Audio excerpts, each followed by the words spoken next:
Photo तो होने दे। हो गई चलो बैठो अभी हमको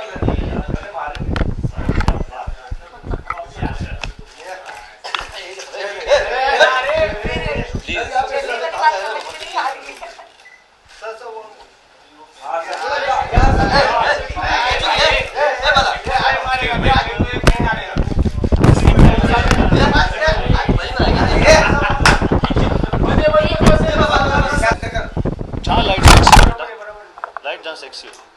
और ये लो बहुत नहीं है माइक्स।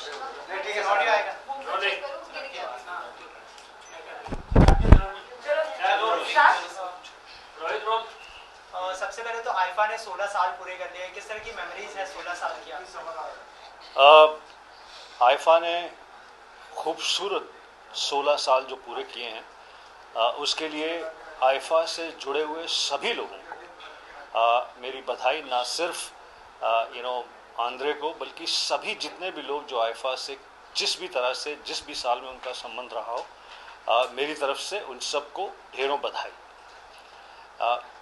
मेरा ऐसा सोचना है, आईफा एक ऐसा अवार्ड है, actually IIFA is truly a celebration of Indian cinema.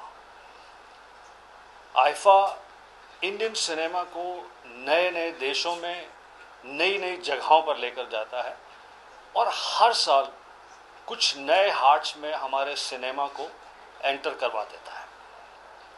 जिस भी कंट्री में जाते हैं वहाँ पर इतनी ज़्यादा क्यूरियोसिटी होती है आईफा के इस अवार्ड को लेकर कि जो बहुत सारे लोग हैं जो वहाँ के लोकल रेजिडेंट हैं, चाहे वो अमेरिकन हों, मलेशियंस हों, ब्रिटिश हों, जहाँ जहाँ आईफा होता है, कैनेडियंस हों, उनकी भी क्यूरियोसिटी जागती है। तो वो भी हमारी फिल्में, हमारा म्यूज़िक, हमारे जो परफॉर्मर्स हैं, फिल्म स्टार्स हैं, उनकी तरफ आकर्षित होते हैं, अट्रैक्टिव होते हैं।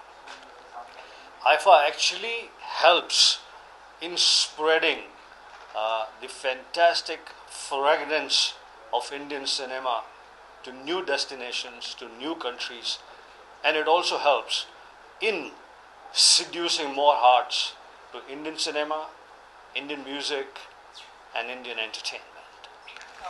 ये साल जो है फिल्मों के लिए काफ़ी अच्छा रहा, तो आपकी फेवरेट फिल्म कौन सी थी? मेरी एक सजेशन है आईफा से संबंधित आईफा वालों को, चूँकि ये अवार्ड साल के मध्य में होता है, इन्हें चाहिए कि इसे 1.5 सालाना अवार्ड कर दिया जाए, 1.5 ईयर का अवार्ड, ताकि कुछ नई फिल्में जो इस साल रिलीज़ हुई हैं, इस पहले क्वार्टर में, पहले हाफ ईयर में, उन्हें उनसे संबंधित और अगले पूरे साल में क्या आने वाला है उसका एक फ्लेवर मिल जाए, कि that it does not necessarily have to be films up to December, it can be up to March और अप्रैल, ताकि newer awards, newer films, and what's going to come in the year, what sort of standard is being set, वो भी देखने को मिलेगा। कोई favourite film? इस साल बहुत ही डाइवर्स और बहुत ही इंटरेस्टिंग फिल्में बनी हैं। आप देखिए courageous films like City Light, Finding Fanny, Queen, और बहुत सारी पिक्चरें जो डिफ़िकल्ट थी, मुश्किल थी, फाइनेंशियली वायबल भी नहीं थी, जो कहानी चल रही है उससे हटकर थी। उन फिल्मों ने अपनी प्रेजेंस दिखाई है इस साल। उन फिल्म के मेकर्स को, फिल्म को बनाने वालों को, फिल्म के टेक्नीशियंस को, एक्टर्स को बहुत प्रोत्साहन मिला है। और उसके साथ साथ फैंटेस्टिकली एंटरटेनिंग फिल्म्स, चाहे वो हैप्पी न्यू ईयर थी, चाहे वो किक है, चाहे जितनी भी लार्जर बिगर फिल्म्स, 2 स्टेट्स, हर तरह की फिल्म है। तो there is a wider spectrum of films. Choose करना बड़ा मुश्किल था। अभी जब हमने वोट की, बहुत मुश्किल था। इनफैक्ट जो अभी और भी इंटरेस्टिंग फिल्म है, जैसे बॉबी जासूस, विद्या बालन की फिल्म, कि जिसमें उसने करेजियस, गट्सी तरह से परफॉर्मेंस की है। इनफैक्ट वो बॉबी जासूस ऐसा लगता है कि गुलशन ग्रोवर फिल्म है, किस तरह से अलग अलग रूप, but for a female to do that was very gutsy and very courageous. तुम लोग इम्प्रेस नहीं लग रहे। हेलो, इम्प्रेस लगो कैमरे के पीछे, ऐसा लगना चाहिए तुम्हारी आंखें फट जाएं। के टके इतनी मैं मेहनत से स्पीच दे रहा हूँ।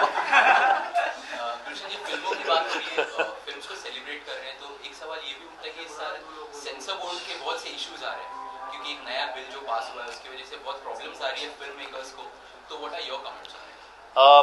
मेरा इस बारे में कोई कमेंट नहीं, चूँकि मैं मुद्दे को, बात को ठीक तरह से जानता नहीं हूँ, समझा नहीं है।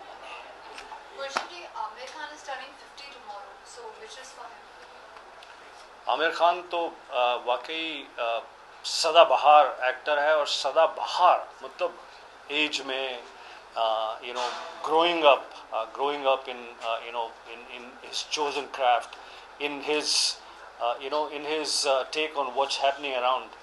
तो आमिर खान न सिर्फ मेरे बड़े प्रिय मित्र हैं, जिनको उनकी 50वीं जन्मदिन पर ढेरों शुभकामनाएं, पर आमिर खान ने हम सबको बहुत ही लिटरली सिखा दिया है कि किस तरह से बीइंग not just aware कि what story would appeal to people, what sort of performance would appeal to people, also what's happening in the nation, and अब जैसे मैंने कल उसकी तस्वीर देखी, अब वही आमिर खान जिसकी ऐसी शानदार वेश थी, 6-8 पैक्स थे, कुछ मोटा सा पहलवान सा लग रहा था, and it's very difficult to let go.